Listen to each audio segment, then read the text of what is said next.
Welcome to Let Me Fix This. Enjoy the video. You start right away.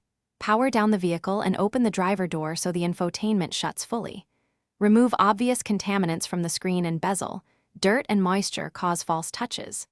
Once clean, perform a soft reset through the screen menu or pull the dedicated fuse for about 30 seconds. This reboots the controller and clears transient glitches.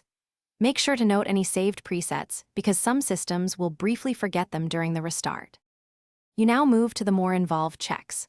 Remove the dash trim to access the back of the screen and inspect connectors for looseness or corrosion. Reseat any cables firmly.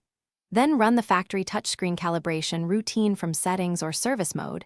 This aligns touch points and often cures ghost inputs. If you have a screen protector or aftermarket trim, remove or replace it. Trapped air or warped film can change sensor sensitivity and recreate phantom touches. You finish by addressing persistent or hardware-related faults.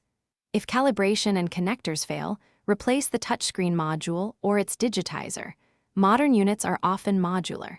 Before final assembly, test the system with the battery disconnected briefly, then reconnect for a full power sequence to ensure stable startup. If ghost touch remains, make sure to request a dealer-level diagnostic for firmware updates or master ECU faults. Firmware bugs and